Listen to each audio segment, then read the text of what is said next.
With my son earning a substantial salary and you not working and spending your days idle, it's clear you don't fit in here. From now on, I'll be living here with my son, so you need to leave immediately." It was an unusual day. My husband, who typically stayed in his room, was out when the intercom rang loudly. I answered the door to find my mother-in-law standing there. "What's this?" she demanded sharply. "You should have answered the door immediately when the intercom rang.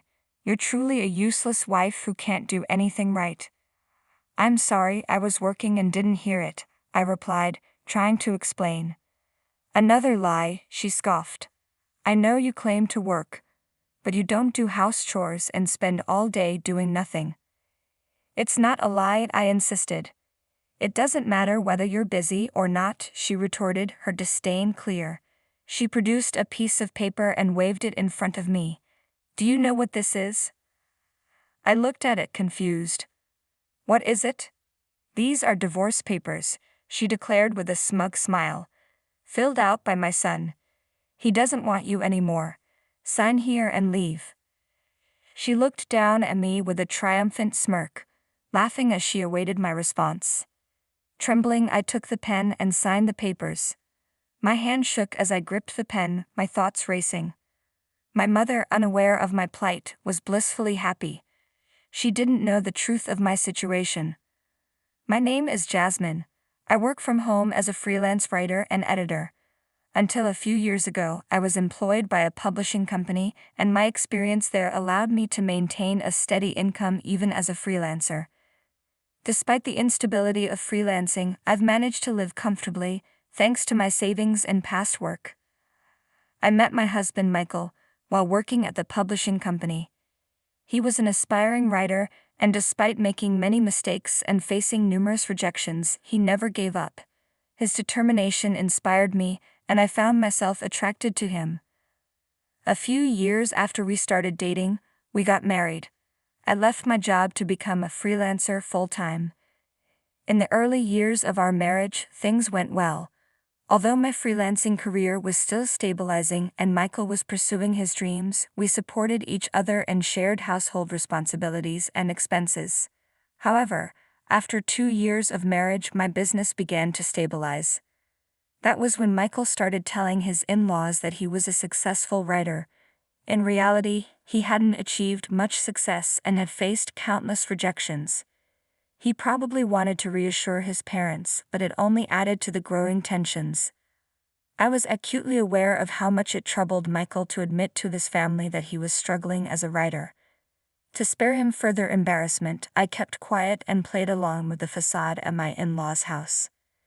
Initially, I thought all I had to do was stay silent, but as Michael's fabricated image of being a successful author took hold, I found it increasingly difficult to feel comfortable in his family's presence. Not only did my in-laws buy into Michael's story, but they began labeling me as a useless wife. They saw me as someone who lived off her successful husband, not understanding or valuing my freelance work from home. Their lack of familiarity with my work style only fueled their misconceptions, and I couldn't entirely blame them for that. Still, their attitude toward me grew harsher over time. Each visit to their home became a challenge. They would question how I, a wife who supposedly did neither work nor house chores, could justify my presence. "I've told you many times," I would explain. "I'm a freelancer, so I work from home." We discussed sharing household duties when we got married. Their responses were dismissive and condescending. "You claim to work from home, but it's not a real job. You don't earn much, and Michael supports both you and your expenses." Their criticism was relentless, and it was clear they had little respect for my work or my contributions to the household. "I make a decent living and cover our expenses every month," I tried to explain. "Oh, you just don't get it," my mother-in-law interrupted dismissively.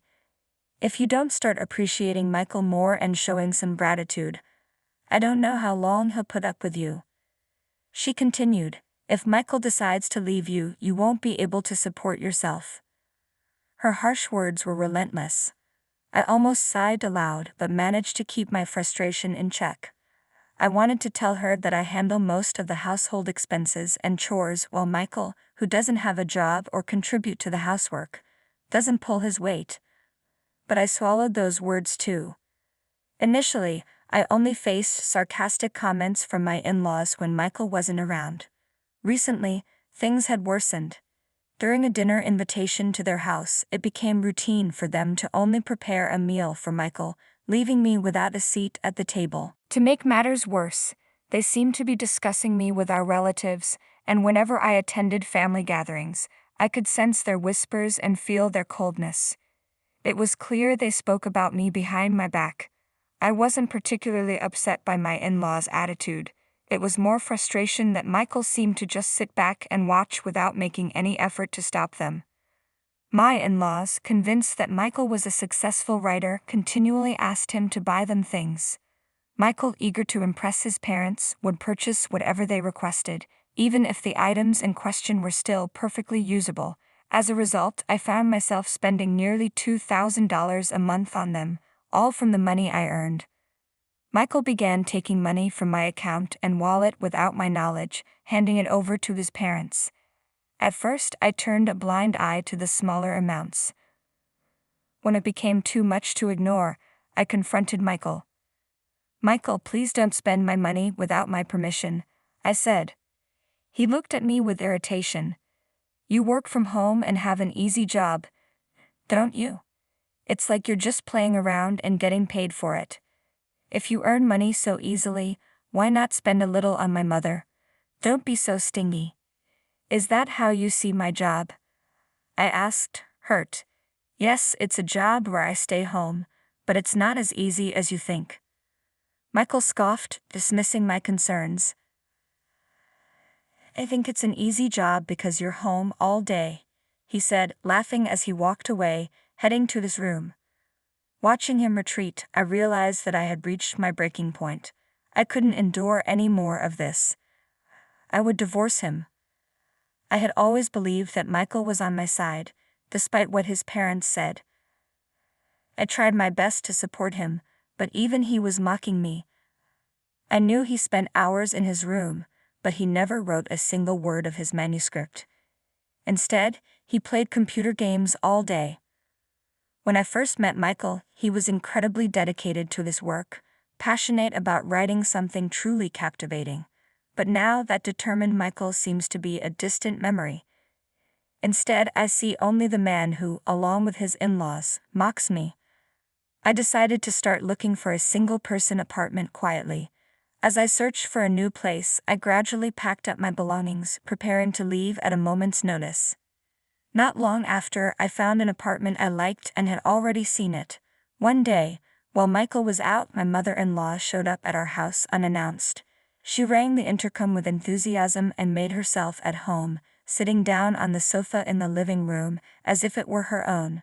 "Jasmine, you need to get out of this house," she declared abruptly. "What are you talking about?" I asked, bewildered. "I've been telling you for a while now," she said, "that you're unemployed and still don't do any house chores. You're nothing more than a useless wife. There's no way Michael, a successful writer, is compatible with you. I've told you many times you're mistaken about." But my mother-in-law cut me off, continuing with her tirade. "If you leave, I'll move in here. That way I can cook for Michael every day without having to deal with you. And you know how picky that woman is about seasoning." Her words were harsh and I felt the weight of her disdain. I knew it was time to move on. After dealing with her picky preferences and the constant dust while cleaning, I realized I could no longer live with her. I decided to stay with Michael and arrange for her to move into a nursing home.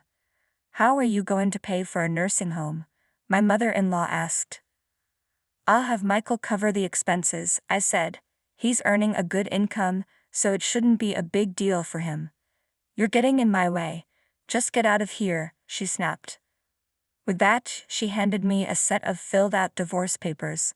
"Why do you have these?" I asked, bewildered. "I had him fill them out a while ago," she said, her tone dripping with satisfaction. "I told him to get a divorce from you as soon as possible." I took the papers from her, noting that they were completed in Michael's handwriting. A smirk played on my mother-in-law's face as she watched me. This actually worked in my favor. Although I was ready to move out, I had been concerned about how the divorce process would unfold. I worried that Michael, not wanting to give up his current situation, might resist signing the papers. Seeing them filled out already gave me a sense of relief. It was one less obstacle to worry about. I had braced myself for a lengthy discussion and potential conflict, so it was a stroke of luck that the divorce papers were handed to me so easily.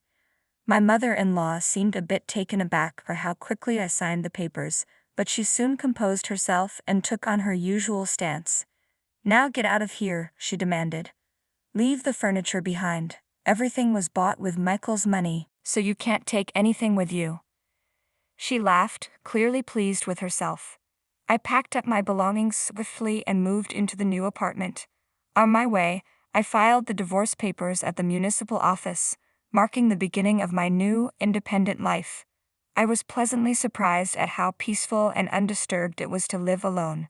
Without interruptions or mockery, I noticed my work seemed to be progressing better than ever. 3 days into my new life, while working from home, I received a call from Michael. His voice, drenched in desperation, was unlike anything I had heard before. "Please come home," he pleaded, sounding utterly pathetic. "What's wrong now?" I asked, puzzled. "I'm sorry. I apologize. Please come back." "I'm not coming back. We're already divorced."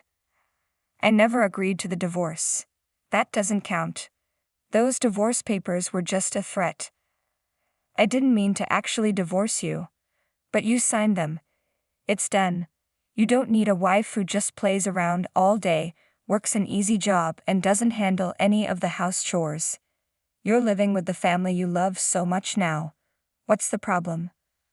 "I'm sorry, but my family believes I'm a successful writer. They quit their jobs and moved here, expecting to live off me. On top of that, they're insisting that I cover Grandma's surgery, and I just don't have that kind of money." "I see. So you want me to come back?" "Yes, and now that they know I've been lying to them, my parents are furious with me. They're all demanding that I bring you back immediately. You can see how difficult this situation is for me. Please come back. Let's live together again." "Do you really think I'm going to agree to that?" Replied. "I've told you repeatedly that we're divorced. You need to deal with your own problems. Don't be like that, Jasmine." Despite my firm refusal, Michael kept insisting, refusing to let go. I reminded him, "I've told you countless times that we're strangers now, that we're divorced. It's frustrating." "All right, if you're so insistent on divorcing me," Michael said, "then you should be responsible for paying for my parents' care and alimony. You should have taken care of that when we were married." "Are you serious?" I asked, astonished. "If you hadn't divorced me, we would have had to pay for their care ourselves. You should be the one to handle it now. They found out I was lying about being a successful writer, and my parents are upset and emotionally hurt because of your selfish decision to divorce. I can't pay alimony. I don't even understand why you think I should. You were the one who called me a jobless, useless wife. Whether it was out of pride or not, you were the one who lied about me and caused me pain. Your parents and relatives believed your lies and blamed me. I was hurt far more than you can imagine. I'm not interested in reconciling with someone who made fun of me instead of standing by me. If you need money, why not borrow it from a bank or elsewhere?" I added, my patience wearing thin. I ended the call with Michael before he could respond, blocking his number and changing it immediately. A few months later, I happened to pass by my former in-law's house. It had been sold and transformed into a parking lot, leaving no trace of the home that once was. As I stood there, a neighbor who was returning from shopping approached me. She mentioned that Michael's family had been forced to move into an old apartment after running out of money and becoming unemployed. The neighbor recounted how the family had been embroiled in constant arguments, their disputes loud enough to be heard outside. Their noise had been so disruptive that the police had been called several times. She gave me a sympathetic pat on the shoulder and said, "You had a tough time too," before quickly walking away. I looked back at the spot where my former in-law's house once stood. Michael's attempts to present himself as successful had led him deeper into deception, and the gap between his lies and reality had only widened over time. The outcome was far more dramatic than I had ever expected. It was almost like something out of a novel, small lies spiraling into a catastrophic end. I wondered if Michael, who had aspired to be a writer, could have ever anticipated such a downfall. Although I feel a twinge of pity for him, knowing he destroyed himself through deceit and the pursuit of superficial glory, I also see this as a valuable lesson. I'm determined to learn from his mistakes and ensure that I never follow the same path.